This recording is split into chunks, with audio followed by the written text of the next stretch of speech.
just opened a bookstore? Yeah. Living everybody's dream of opening a bookstore? Yeah, I had this idea probably like January, right after the new year. And it looked very different when I first started, spawning it. And here we are. We launched last Friday, and I'm a week and a half in, and it's been a whirlwind and it's been amazing. That's really fast. I mean, we're recording this in July. To get the Mhm. idea in January till now, you just launched. So before we get into everything you've done since January, how is the grand opening? Oh my gosh, it was more than I think I really could have dreamed of. We had a line wrapped around the building. It was nonstop all day. I had heard from a friend, wear comfortable shoes, wear something that you won't get too hot in. So I did, but I was like, no big deal. I was on the phone with my mom, and the whole way to the shop, I was blasting Taylor Swift and talking with my mom, like scarfing a bagel. And I get a message from somebody inside I'll talk about our structure a little bit later, but there was somebody inside the eatery. She's like, people are starting to line up. And I was like, wait, for real? Like I thought maybe like five people could have showed up or 50, and it was three times that amount. How did you do that? How'd you get all those people to come to your grand opening? So I've been doing marketing and communications for 20-ish years. Not to date myself too much, but so I've done public relations, advertising, like the whole gamut. And um, it's always come really easy for me until I started building this idea out. And I'm like, I don't like talking about myself. I know what I need to do to be successful, but it's an uncomfortable space for me to do it for me. But I took down that barrier and I said, let's just do this. And I know what I needed to do. So I was really big on making partnerships leading up to the grand opening. We did like a soft launch pop up a couple weeks prior at a different location, and really just doing word of mouth. I did a lot of local media. So we did a radio interview with our Syracuse morning news, like drive time, and she's a big reader. So that was really beneficial. And then we did an interview with the local news channel, who also coincidentally was launching their own version of a book club on their original programming. So like everything really just worked out in a very apropos way. A little bit, I feel like I manifested it, but then also I think just like right timing and being in the summer and reading in book clubs and romance and fantasy is very hot right now. So it's an untapped space in Syracuse. And so we just took advantage of it. Why that niche? Why romance and fantasy? And why even niche at all? Yeah, so I mean, Central New York has really awesome bookstores. I am a frequent flyer at many of them. Um, but my idea originally had started with just a general bookstore, and the more I did research for my business plan and trying to figure out where I could fit in the Central New York book market, there's really nothing else like that here. And I dug really deep into other romance and fantasy bookstores, and they're thriving. I mean, the numbers are speaking for themselves. And so I figured I love romance and fantasy. Fantasy, like a little bit newer for me, but again, breaking down barriers and saying, let's just go with it. Really big into romance and fantasy. So I said, this is something I love. I feel very passionate about it, and I think I can make it work. And so, that was really the impetus for doing the niche. And I think, I don't want to step on any of our book neighbors' toes. They do their thing. And I think this is my space where I can fit into that community really well. Before we get to the idea and the starting of it all in January, tell me about the space because it's very unique. It's not like a standalone bookstore. Right. Yeah. So, there's a lot of mobile trailers in the United States right now. Actually, I've been seeing a lot in UK and Europe and things too. Um, we are located inside Olive's Eatery, which downstairs is a smoothie bar, a cafe. They do brunch on the weekends. And outside is very much like Secret Garden-esque. They've got these beautiful trellises with these like wrought iron tables for eating. They do beer and wine cocktails.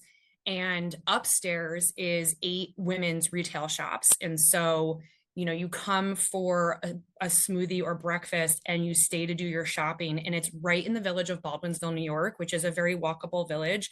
There's other bars and restaurants. There's other retailers there. It's right at the start of Lock 24, which is part of the Erie Canal system. So a lot of boaters and jet skiers coming in. There's a small amphitheater right at Lock 24 where there's a lot of foot traffic for concerts and stuff, food truck events.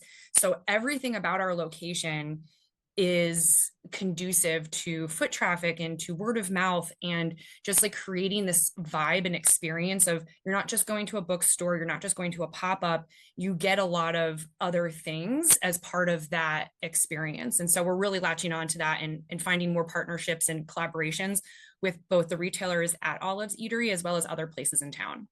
When you got this idea in January, did you know that's where you wanted to be?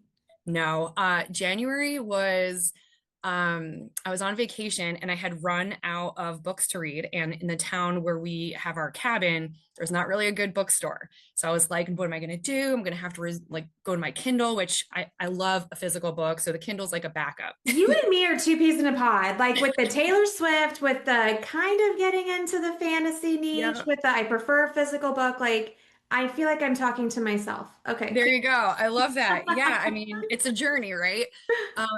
So I was like, I said to my husband, I go, this town needs a bookstore. And so I'm going to make this happen. And he's like, you work full time. You have two kids. We are 2 hours from where we live, all the time. He's like, you can't do that here. I'm like, okay, that's a fair point. So maybe this is like a retirement plan. But once I latch on to something, I really can't let it go. So every free moment I had outside of my regular job and outside of taking the kids to and from their activities, I just started doing the research. And so I was talking to some friends in the town where we live, and I said, I think this town needs a bookstore instead of, our vacation town. And I had a different location in mind that I went right over to the woman. I said, would you be interested in selling your business? I'm interested in your space. And she was like, not yet, but I think about it often. I was like, okay. And so then it started becoming a little bit more, could I actually make this work? Like, is this something I could do with, as a side hustle or as a full time? And I realized that I really love my full time job, and I'm not trying to leave that right now. And what does the evolution of my idea was, what does this look like as a part time side hustle? And so Olives has always been a staple in our Baldwinsville community. And I thought, I'm going to go talk to the woman who owns it. She just took it over from someone else a couple months earlier. I felt like the vibe of a female owned romance fantasy bookshop is something that could blend really well with her existing It's retailer. perfect. Yeah. So she wanted to make sure that the other women owned shops were cool with bringing in a romance bookshop, and they were all aligned. And that was like May. And so when she said we're good to go with the space, I pulled the trigger and started ordering inventory and shelving. And her and I came together on what did we want the space to look like. So I had shown her some of my inspiration of when I was building out the plan. And we've just been in lockstep on that. And so it's been a really nice partnership and support system to get this off the ground. How much space do you have? How big is this bookstore? It's less than 200 square feet. It's like a room. So Olive's Eatery is like an old school home almost. And upstairs is a bunch of different rooms like you would find in a house. And so each room is a different boutique. And then downstairs where the eatery is where you would be like, your living room, kitchen, family room type of thing. And they've just created this space for an eatery. So it's like 200 square feet, but it's perfect as like an incubation. So I can say, okay, and now I can figure out how to run the business. I can figure out what are the type of merch and titles, subgenres, tropes that are really resonating with the Central New York readers. And I can build it from there, with a small investment. And, we're going to supplement the brick and mortar space at Olive's Eatery with other pop-ups around town or at artist markets or seasonal markets and things like that. So we'll have the permanent footprint, which we can ultimately grow when we're ready. And then we can also do a little bit more mobile and meet the readers where they are. How do you do the pop-ups? Like what do you bring to pop up? Yeah, so I've got these really great, beautiful shelves, but they're collapsible. So they're lightweight and they're flat. They fit in my SUV. And I bring a handful of books. I can't bring all of them, obviously, because I want to keep the shop's integrity is what it is. So I pick a couple sampling of things. We're probably like 60% books and 40% merchandise.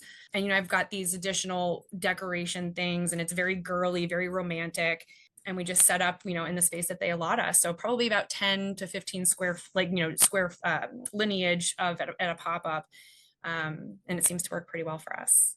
So you mentioned 60% books, 40% merch. Every bookstore owner I've talked to on the podcast talks about how the profit margin on books is like next to nothing. So you Yeah. have to supplement with like the cute totes and the stickers and the tumblers or, like all the bookish swag that we all love. Right. Yeah. Is that the reasoning for this? And where do you get this stuff? And then I'm assuming you order the books from the publishers. Correct. Yep. So we we're still so new. So I'm trying to figure out which of the bookish merch is like fan favorites because we're so small. We can't have a lot of everything.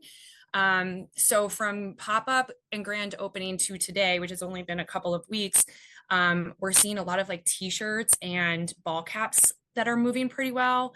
The research I've done say that tote bags and like drinkware are popular. So I haven't seen a lot of that just yet, but again, we're pretty new. Bookmarks. Oh my gosh, so many fun different bookmarks out there. Acrylic, iridescent, hot girls read. There's a woman who I get bookmarks from. I don't know if I can say it on here. She's called Oh Cockmarks. yeah, say Okay. cock. Say Oh cock, my gosh. cock, cock, cock. Say it all, honey. So they're a fan favorite, and she just released these like garden ones. There's cock on the cob, a dickle, and an eggplant, all shaped, I appropriately so. dickle. It's I it is died. it's so good, and they're like I can't stock enough of those. So That's wild. I never would have thought. Like the yeah. totes I get, I have 100 of them. I have Mhm. a Hot Girls Read t-shirt. I just bought Yeah. a Kindle cover, but it's the dicks that are flying off the shelf for you. I think it's because it's so unexpected, and they're so they are like vibrant on the shelves. They're pink, and like some have scales and others are like leather. They're very eye-catching, and they're a good, conversation piece. We one of the things that inspired me as I was building out the idea of this, I was at a music festival in Charlotte in late April, I think it was, with one of my best friends. And we went to this romance bookshop in Charlotte, and she had a whole display of them. And I was like, I've never seen these before. If this romance bookshop in Baldwinsville takes off, I'm stocking these. I can't not. They're so fun. So yeah, so she's one of my suppliers, and just, I found them through another romance bookshop. So there's a lot of camaraderie in the romance bookshop community. There's a Discord, like an invite only Discord, and we share ideas and experiences, lessons learned. So, we get a lot of ideas off of each other there, which has been really fun. Just, having others who have been in the space longer to lean on and ask their advice on things has been great. And then other suppliers, I try to stay local. I would love to stay as close to women owned as I can. I've got a few other suppliers that are not, but I really also am very intentional about being American made. So I've got a couple suppliers in California. We've got a couple from Central New York. There's a place in Michigan that I get some of my candles from, and notebooks and things. So we're like I said, we're still trying to like figure out which works the best. And we're just going to keep exploring until, we feel like we've really got our groove. Discord. But before you were part of that group, you talked about how you did a lot of research. Mhm. Where did you do your research? Where did you find this information that you needed to find to open up a bookstore? Yeah, so a lot of it's online. There are a number of different online resources that offer information. The American Booksellers Association offers statistics and things. Um, I also, in my whole career, relationship building has been a really big part of my marketing success. So I just started like cold calling bookstores, and spoke to a woman in Chicago, or I would like slide into some DMs and be like, hey, I'm thinking about this idea, I would love to pick your brain. And I would say like 80-85% of those people would reply and say, yeah, let's get on the phone, let's talk, what are your questions. So it was really that networking. And then locally, I also talked to small business owners in the town where we're set up so that I could understand how the Baldwinsville and Central New York market responds to different things. So a lot of networking and just talking to people was super helpful. The numbers can speak for themselves, but when this idea might not fly in a really rural town in the Midwest, you don't know until you know how that market and that demographic responds. So I thought that was probably the most important and critical piece of me putting together the idea. And it will probably continue to be as we evolve to meet the needs of our shoppers. How scary is it investing in a business, paying for the space every month Mm-hmm. and paying for the inventory, not knowing month to month what's going to happen? Yeah, it's pretty scary. We invested our own money into this. I say our because my husband and I are a team. But it's our money. And so if this doesn't work, we've got two kids, we've got retirement funds. And so I think because it's our own money, I'm really even more careful and cognizant of the types of things I want to bring into the store, how much of something I want to buy. And then part of that too is I've been talking with a lot of the people who came in to shop for our grand opening and who have been in the store the past couple of days since opening, and picking their brain, like, what did you guys like most about the store? We have these blind dates with the book that are flying off the shelves. I had no idea someone would buy a blind date. Like, I have no interest in it because I like to know what I'm spending my money on, but people are loving them and they say we're giving them for gifts, we're bringing them to our own book clubs. And so it's just really keeping an eye on the numbers and the pulse, because it is really scary. I'm the money I've put into the store is taking away from something else, and so I need to turn that into profit and success in order to really make it worth our while to continue doing long term. Are you still working full time? Mm-hmm. Yeah. What do you do full time? I work for a company doing marketing and communications, but we have a 4-day work week. So the 3-day weekends really afford this like work-life balance and let us, have our side hustles and do things for the kids. And even during the week, I'm able to get my kids out of camp or out of school, bring them to their activity. And as long as I get my hours in and I'm, delivering on what the expectations are, it's been really a really nice company that really is true to their word and wanting to make sure that you're fulfilled outside of your work. I swear we are the same person because I also work in marketing communications and have a very flexible schedule. So Awesome. it's crazy. Anything where that really surprised you, either in a good way or a bad way, from January till now? Um, I think the collaboration with the community, I've been getting calls and IMs nonstop from other businesses since we launched, like, are you doing pop-ups? Do you want to come in here? Best of luck. I mean, Central New York, I moved here from New York City because I felt like it was kind of like it was much slower paced and it was super duper friendly. It felt like, and I mean this in the nicest way possible, it felt like a Midwest town, but in New York. Um, and I'm seeing that now, another side of it, having launched the business. So I think the camaraderie and the collaboration and just, it is really truly a community and they're showing up. And so that was a really great surprise.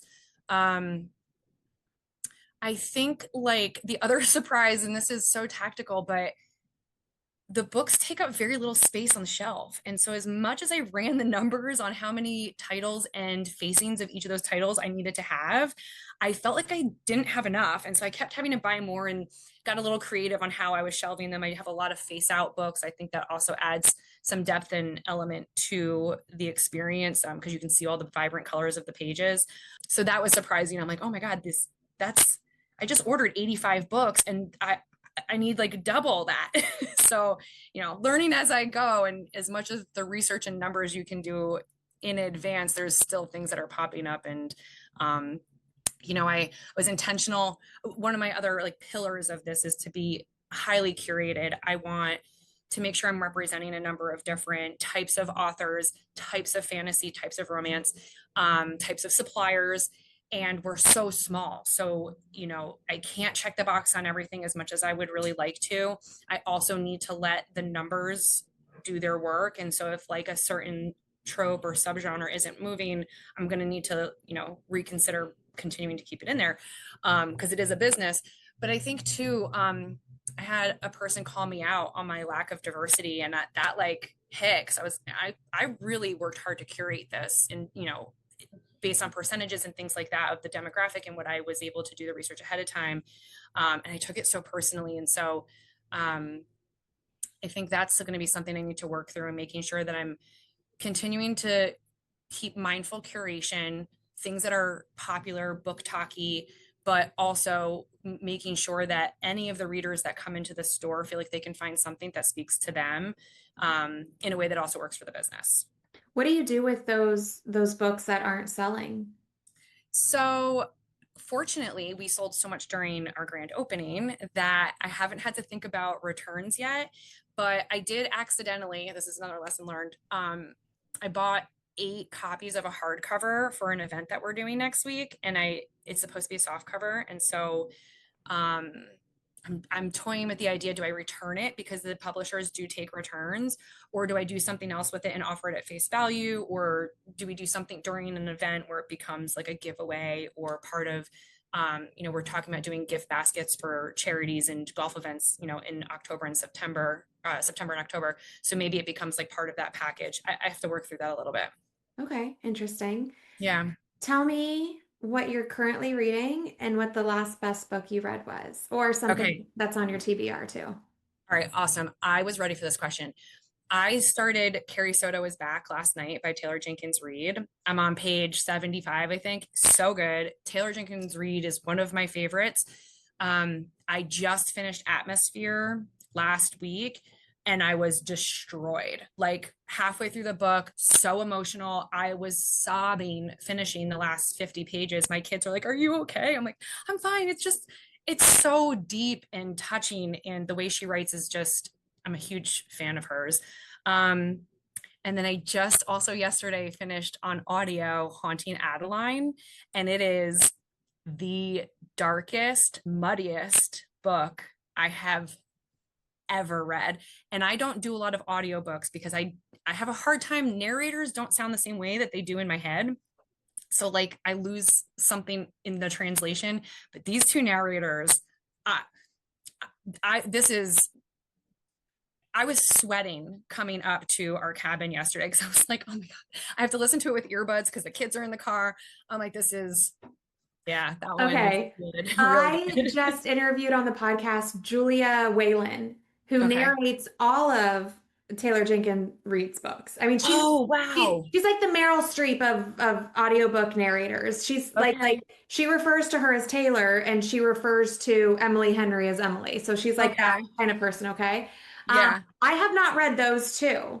And let me Okay. tell you why. Like I've loved some of her books that I've read, but I'm not into tennis. Hmm. And I'm not into like outer space, but Hmm. everybody's like, it doesn't matter, read it. Doesn't matter. Hmm. And then with Hunting Adeline, that has been on my TBR for a while because because I'm just getting into like all of the smutty things. My Oh, yeah. current obsession is Meg. Can I just show you what's happening? Come here, please. Come here.